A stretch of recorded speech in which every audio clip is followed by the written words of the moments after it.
Hi, I'm Michael Stein. I've lived in Random Hall with Rick at MIT. I'd like to share a few memories with all of you and a song too. Memories are not always reliable, but if I've got some of the facts wrong, it doesn't mean that the memories aren't true in some way. I guess I wanted to talk about the importance of Rick's family to him. Not that I knew them well, but it definitely came across in many ways. He talked a lot about his family, certainly more than I ever did. His parents and all his siblings, Gail, Becky, Mark, and Michael.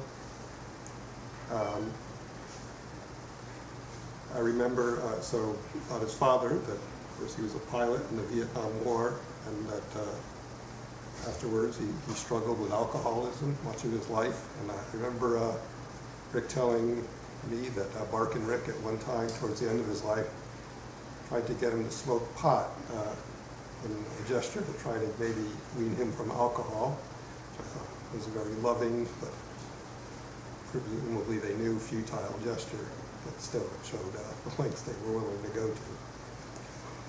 In 1980, I graduated from MIT. In the summer afterwards, I took a kind of grand tour of the country, and I knew I was going to be going through the South, and Rick said I should look up his family in Beaumont, and he said he would let them know that I might come by.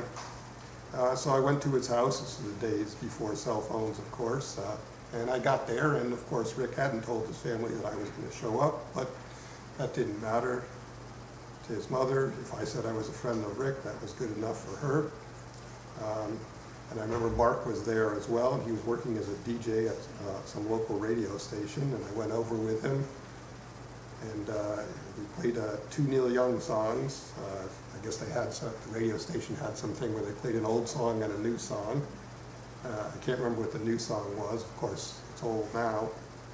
The old song, though, was Harvest, the title song off of Harvest. And I remember Mark asking me, was that a good song? I said, yeah, sure. In the summer of 1984, I got my PhD from Stanford, and I married Lori, who you know and like Rick very much over time. And then I moved to New York for a postdoc at IBM. That was not such an easy year. I was living in the opposite side of the country from Lori. And I was in a place that I knew I probably wasn't going to be staying very long. Becky and Mark happened to be living in New York City at the time. And so when Rick visited them, I would come in and drop down and just kind of included as if I was part of the family. I guess I found them interesting together because they all kind of had this, this energy and this quick wit, and there's the three of them there, and it was a lot of fun. I don't think, Gail, that we ever met. But Rick talked about you quite a bit, and it was clear that he was very close to you in recent years and that you were very supportive of him. And in fact, the last time I spoke to Rick, you were visiting him, and he had just gone through a rough patch, fighting his depression. And the previous few times I'd spoken to him, he just seemed not doing so well and really quite needy, and there were long conversations, and I tried what I could to help support him. But this last time I called him, he sounded fine and energetic, his usual self, and he said that he would be going out with you, and that was the end of the conversation. We hung up kind of abruptly, which took me aback a little bit, but I guess it was a good sign that he was doing much better, so that was good to hear.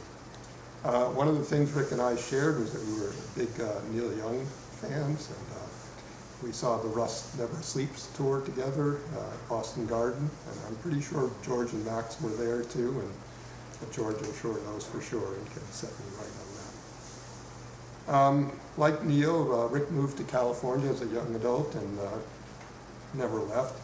I'd like to do a Neil Young song that's kind of about that.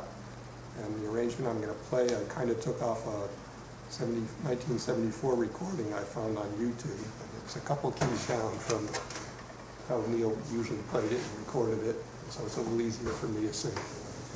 Okay, see what I can do here. One take.